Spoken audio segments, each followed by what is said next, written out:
बुद्ध की प्रेरक कहानियों की सीख। यदि कोई हमारा अपमान करता है तो धैर्य नहीं खोना चाहिए। गुस्सा करेंगे तो बातें और बिगड़ जाएंगी। आज वैशाख पूर्णिमा 12 मई 2025 ईस्वी गौतम बुद्ध की जयंती है। बुद्ध जयंती के अवसर पर पढ़िए बुद्ध की 4 ऐसी प्रेरक कहानियां जिनमें जीवन को सुखी सफल बनाने की टिप्स बताई गई हैं। किसी भी स्थिति में धैर्य न छोड़ें। एक प्रतिष्ठित व्यक्ति जब बुद्ध के पास गया तो वह उनकी बातें सुनकर भिक्षु हो गया। इसके बाद उस व्यक्ति के घर में हंगामा हो गया। उस व्यक्ति का एक रिश्तेदार इस बात से गुस्सा हो गया और वह बुद्ध के पास पहुंच गया। गुस्से में उस रिश्तेदार ने चिल्लाना शुरू कर दिया और वह बुद्ध को अपशब्द कहने लगा। बुद्ध शांति से उसकी बातें सुन रहे थे।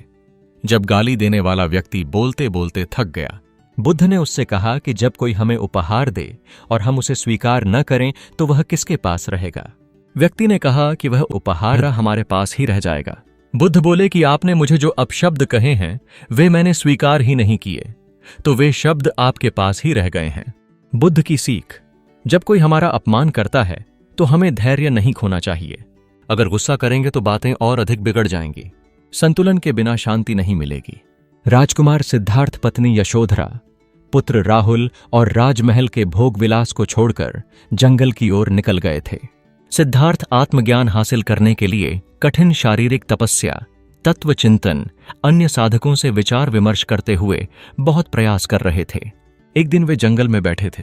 उस समय कुछ महिलाएं गीत गाते हुए सिद्धार्थ के सामने से जा रही थीं। गीत के बोल और अर्थ ये थे कि सितार के तार न ढीले हों और न ही बहुत ज्यादा खिंचे हुए होना चाहिए। अगर सितार के तार ढीले होंगे तो सुर बिगड़ जाएंगे और खिंचे होने में तार टूटने का डर रहता है। इन पंक्तियों से वे समझ गए कि जीवन में संतुलन होना बहुत जरूरी है। इसी से जीवन में उन्हें मध्यम मार्ग अपनाने की सीख मिली। इसलिए जीवन में संतुलन होना जरूरी है। अगर संतुलन नहीं होगा तो अशांति बनी रहेगी। अपनी आवश्यकताओं को समझें। भगवान बुद्ध के एक शिष्य को बेहोश भिखारी दिखाई दिया। आसपास कई लोग इकट्ठा हो गए। जब उसे थोड़ा होश आया तो बुद्ध के शिष्य ने उसे उठाने की कोशिश की, लेकिन वह भिखारी इतना कमजोर था कि उठ नहीं सका। शिष्य ने उससे कहा कि तुम यहीं ठहरो, मैं तथागत को बताता हूं, वे तुम्हारे लिए कुछ न कुछ जरूर करेंगे। शिष्य ने बुद्ध को उस भिखारी की स्थिति बताई तो बुद्ध उसके पास पहुंच गए। वहां खड़े लोगों ने सोचा कि बुद्ध उस भिखारी को उपदेश देंगे तो हम भी सुन लेंगे। बुद्ध ने कहा कि सबसे पहले इसके लिए भोजन की व्यवस्था करो। उस भिखारी को खाना दिया गया। खाना खाते ही वह भिखारी गहरी नींद में सो गया। शिष्य ने बुद्ध से कहा कि यह कैसा मूर्ख है, इसने उपदेश भी नहीं सुना। बुद्ध की सीख। बुद्ध ने सभी से कहा कि यह कई दिनों से भूखा था। इसके लिए सबसे बड़ा उपदेश यही है कि सबसे पहले पेट भरा जाए। हमें सबसे पहले अपनी आवश्यकताएं पूरी करनी चाहिए, उसके बाद ज्ञान की बातें करनी चाहिए। धैर्य और निरंतरता बनाए रखें। बुद्ध अपने शिष्यों के साथ एक गांव की ओर उपदेश देने जा रहे थे। रास्ते में शिष्यों ने देखा कि धरती पर कई जगह गड्ढे खुदे हुए थे। यह दृश्य हैरान करने वाला था। एक शिष्य ने उत्सुकतावश बुद्ध से पूछा कि इन गड्ढों का क्या रहस्य है तथागत? किसने और क्यों इतनी जगह खुदाई की है? बुद्ध ने कहा कि किसी व्यक्ति ने पानी की तलाश में इन गड्ढों को खोदा है।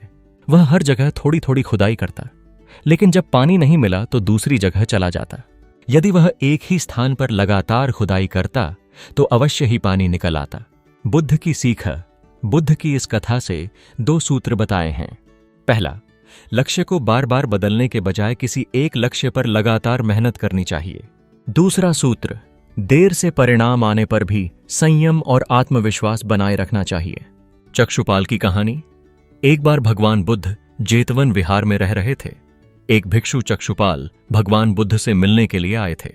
उनके आगमन के साथ उनकी दिनचर्या, व्यवहार और गुणों की चर्चा भी हुई। भिक्षु चक्षुपाल अंधे थे। एक दिन विहार के कुछ भिक्षुओं ने कुछ मरे हुए कीड़ों को चक्षुपाल की कुटी के बाहर पाया और उन्होंने चक्षुपाल की निंदा करनी शुरू कर दी कि उन्होंने इन जीवित प्राणियों की हत्या की। भगवान बुद्ध ने निंदा कर रहे उन भिक्षुओं को बुलाया और पूछा कि क्या तुमने भिक्षु को कीड़े मारते हुए देखा है? उन्होंने उत्तर दिया, नहीं। इस पर भगवान बुद्ध ने उन साधकों से कहा कि जैसे तुमने उन्हें कीड़ों को मारते हुए नहीं देखा, वैसे ही चक्षुपाल ने भी उन्हें मरते हुए नहीं देखा और उन्होंने कीड़ों को जानबूझकर नहीं मारा है, इसलिए उनकी भर्त्सना करना उचित नहीं है। भिक्षुओं ने इसके बाद पूछा कि चक्षुपाल अंधे क्यों हैं? उन्होंने इस जन्म में अथवा पिछले जन्म में क्या पाप किए? भगवान बुद्ध ने चक्षुपाल के बारे में कहा कि वे पूर्व जन्म में एक चिकित्सक थे। एक अंधी स्त्री ने उनसे वादा किया था कि यदि वे उसकी आंखें ठीक कर देंगे तो वह और उसका परिवार उनके दास बन जाएंगे। स्त्री की आंखें ठीक हो गईं, पर उसने दासी बनने के भय से यह मानने से इनकार कर दिया। चिकित्सक को तो पता था कि उस स्त्री की आंखें ठीक हो गई हैं, वह झूठ बोल रही है। उसे सबक सिखाने के लिए या बदला लेने के लिए चक्षुपाल ने दूसरी दवा दी। उस दवा से महिला फिर अंधी हो गई। वह कितना ही रोई पीटी, लेकिन चक्षुपाल जरा भी नहीं पसीजा। इस पाप के फलस्वरूप अगले जन्म में उस चिकित्सक को अंधा बनना पड़ा। दान की कहानी। भगवान बुद्ध का जब पाटलिपुत्र में शुभागमन हुआ तो हर व्यक्ति अपनी अपनी सांपत्तिक स्थिति के अनुसार उन्हें उपहार, गिफ्ट्स देने की योजना बनाने लगा। राजा बिंबिसार ने भी कीमती हीरे, मोती और रत्न उन्हें पेश किए। बुद्धदेव ने सबको एक हाथ से सहर्ष स्वीकार किया। इसके बाद मंत्रियों, सेठों, साहूकारों ने अपने अपने उपहार उन्हें अर्पित किए और बुद्धदेव ने उन सबको एक हाथ से स्वीकार कर लिया। इतने में एक बुढ़िया लाठी टेकते वहां आई। बुद्धदेव को प्रणाम कर वह बोली, समय आपके आने का समाचार मुझे मिला। उस समय मैं यह अनार खा रही थी। भगवान, जिस मेरे पास कोई दूसरी चीज न होने के कारण मैं इस अधखाए फल को ही ले आई हूं। यदि आप मेरी इस तुच्छ भेंट स्वीकार करें तो मैं अहोभाग्य समझेंगी। जब भगवान बुद्ध ने दोनों हाथ सामने कर वह आधा खाया हुआ फल ग्रहण किया। राजा बिंबिसार ने जब यह देखा तो उन्होंने बुद्धदेव से कहा, भगवान क्षमा करें, एक प्रश्न पूछना चाहता हूं। हम सब ने आपको कीमती और बड़े बड़े उपहार दिए जिन्हें आपने एक हाथ से ग्रहण किया, लेकिन इस बुढ़िया द्वारा दिए गए छोटे एवं झूठे फल को आपने दोनों हाथों से ग्रहण किया, ऐसा क्यों?